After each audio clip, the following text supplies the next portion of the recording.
Welcome to Just the Word, where we're reading through the Bible in 1 year. And I'm Net. Today's reading will come from Judges, chapters 1 and 2. Judges, chapter 1. After the death of Joshua, the Israelites asked the Lord, "Who will be the first to go up and fight for us against the Canaanites?" The Lord answered, "Judah is to go. I have given the land into their hands." Then the men of Judah said to the Simeonites, their brothers, "Come up with us into the territory allotted to us to fight against the Canaanites. We in turn will go with you into yours." So the Simeonites went with them. When Judah attacked, the Lord gave the Canaanites and Perizzites into their hands, and they struck down 10,000 men at Bezek.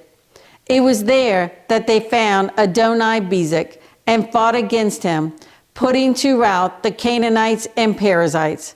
Adoni-Bezek fled, but they chased him and caught him and cut off his thumbs and big toes. Then Adoni-Bezek said, 70 kings with their thumbs and big toes cut off have picked up scraps under my table. Now God has paid me back for what I did to them. They brought him to Jerusalem, and he died there. The men of Judah attacked Jerusalem also and took it. They put the city to the sword and set it on fire. After that, the men of Judah went down to fight against the Canaanites living in the hill country, the Negev, and the western foothills. They advanced against the Canaanites living in Hebron, formerly called Kiriath Arba, and defeated Sheshai, Ahiman, and Talmai. From there, they advanced against the people living in Debir, formerly called Kiriath Sepher. And Caleb said, "I will give my daughter Achsah in marriage to the man who attacks and captures Kiriath Sepher." Othniel, son of Kenaz, Caleb's younger brother, took it. So Caleb gave his daughter Achsah to him in marriage. One day, when she came to Othniel, she urged him to ask her father for a field. When she got off her donkey, Caleb asked her, "What can I do for you?" She replied, "Do me a special favor. Since you have given me land in the Negev, give me also springs of water." Then Caleb gave her the upper and lower springs. The descendants of Moses' father-in-law, the Kenite, went up from the city of palms with the men of Judah to live among the people of the desert of Judah and the Negev near Arad. Then the men of Judah went with the Simeonites, their brothers, and attacked the Canaanites living in Zephath, and they totally destroyed the city. Therefore, it was called Hormah. The men of Judah also took Gaza, Ashkelon, and Ekron, each city with its territory. The Lord was with the men of Judah. They took possession of the hill country, but they were unable to drive the people from the plains because they had iron chariots. As Moses had promised, Hebron was given to Caleb, who drove from it the 3 sons of Anak. The Benjamites, however, failed to dislodge the Jebusites, who were living in Jerusalem. To this day, the Jebusites live there with the Benjamites. Now the house of Joseph attacked Bethel, and the Lord was with them. When they sent men to spy out Bethel, formerly called Luz, the spies saw a man coming out of the city, and they said to him, "Show us how to get into the city, and we will see that you are treated well." So he showed them, and they put the city to the sword, but spared the man and his whole family. He then went to the land of the Hittites, where he built a city and called it Luz, which is its name to this day. But Manasseh did not drive out the people of Bethshan, or Taanach, or Dor, or Ableam, or Megiddo. and their surrounding settlements, for the Canaanites were determined to live in that land. When Israel became strong, they pressed the Canaanites into forced labor, but never drove them out completely. Nor did Ephraim drive out the Canaanites living in Gezer, but the Canaanites continued to live there among them. Neither did Zebulun drive out the Canaanites living in Kitron or Nahalol, who remained among them, but they did subject them to forced labor.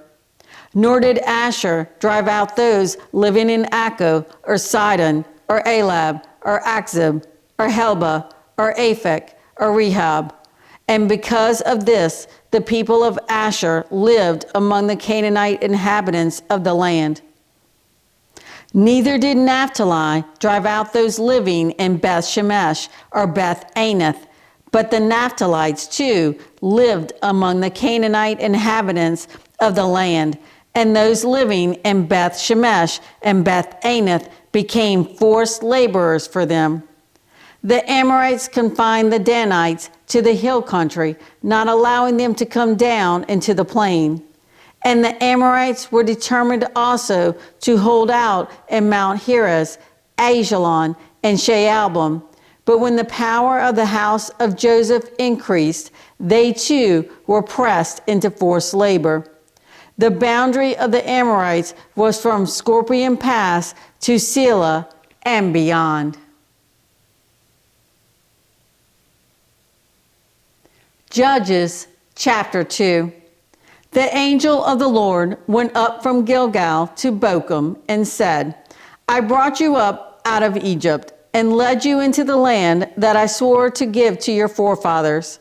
I said, I will never break my covenant with you, and you shall not make a covenant with the people of this land, but you shall break down their altars. Yet you have disobeyed me. Why have you done this?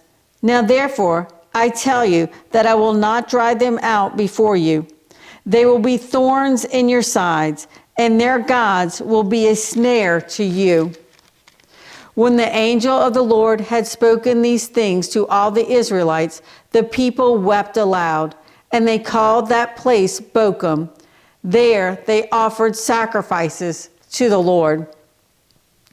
After Joshua had dismissed the Israelites, they went to take possession of the land, each to his own inheritance. The people served the Lord throughout the lifetime of Joshua and of the elders who outlived him and who had seen all the great things the Lord had done for Israel.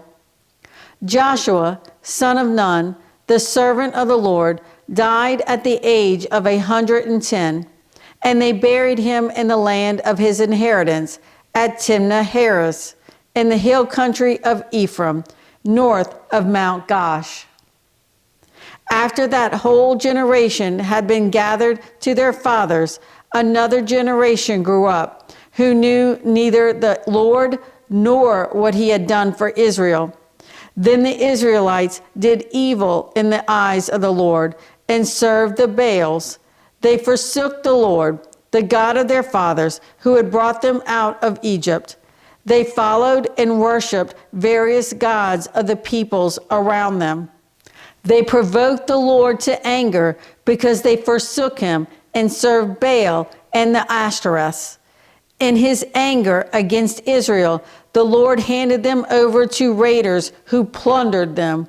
He sold them to their enemies all around, whom they were no longer able to resist. Whenever Israel went out to fight, the hand of the Lord was against them to defeat them, just as he had sworn to them. They were in great distress. Then the Lord raised up judges who saved them out of the hands of these raiders. Yet they would not listen to their judges, but prostituted themselves to other gods and worshiped them. Unlike their fathers, they quickly turned from the way in which their fathers had walked, the way of obedience to the Lord's commands. Whenever the Lord raised up a judge for them, he was with the judge and saved them out of the hands of their enemies as long as the judge lived. For the Lord had compassion on them as they groaned under those who oppressed and afflicted them. But when the judge died, the people returned to ways even more corrupt than those of their fathers, following other gods and serving and worshiping them. They refused to give up their evil practices and stubborn ways. Therefore, the Lord was very angry with Israel and said, "Because this nation has violated the covenant that I laid down for their forefathers and has not listened to me, I will no longer drive out before them any of the nations Joshua left when he died. I will use them to test Israel and see whether they will keep the way of the Lord and walk in it as their forefathers did."